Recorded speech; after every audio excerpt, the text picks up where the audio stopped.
Well, we know that all over the world we have an epidemic of violence against women.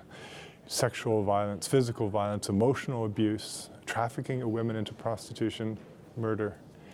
And the truth is that in most countries, the majority of men do not use violence in their relationships.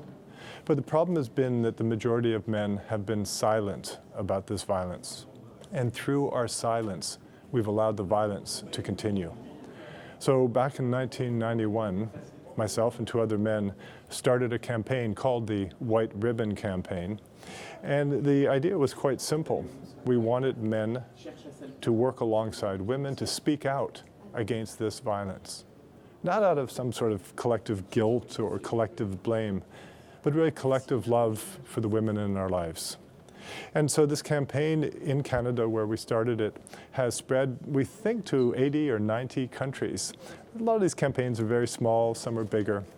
But the idea is that in each country, women and men know best how to reach the boys and men around them. So it's a decentralized campaign, including here in Europe.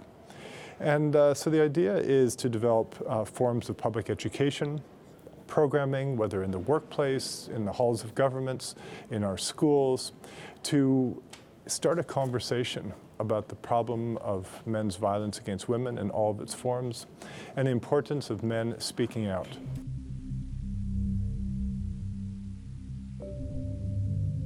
Well, I'm very honored to be a parliamentarian speaking in front of the presidents of parliaments, and I'm very honored to be asked to be here.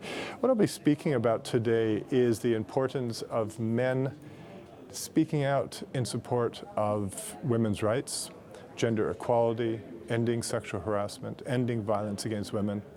It's very much an issue for men.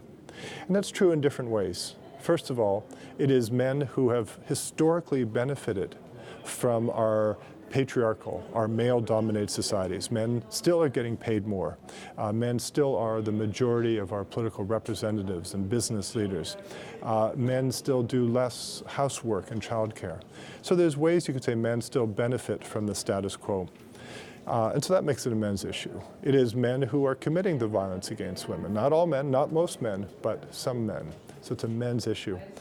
But these are also men's issues because what we know is that the very society that has brought privilege and power and benefits to my half of the species has actually enacted a bit of a cost on men. Men pay a price for the ways we have defined men's power. In other words, not only is it important for men to join the gender equality revolution in support of human rights and a better society and out of love for the women in the world, but it's good for men too.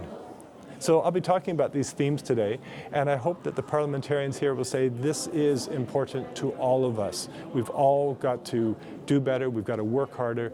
We can bring about the changes that will be important for women and for men.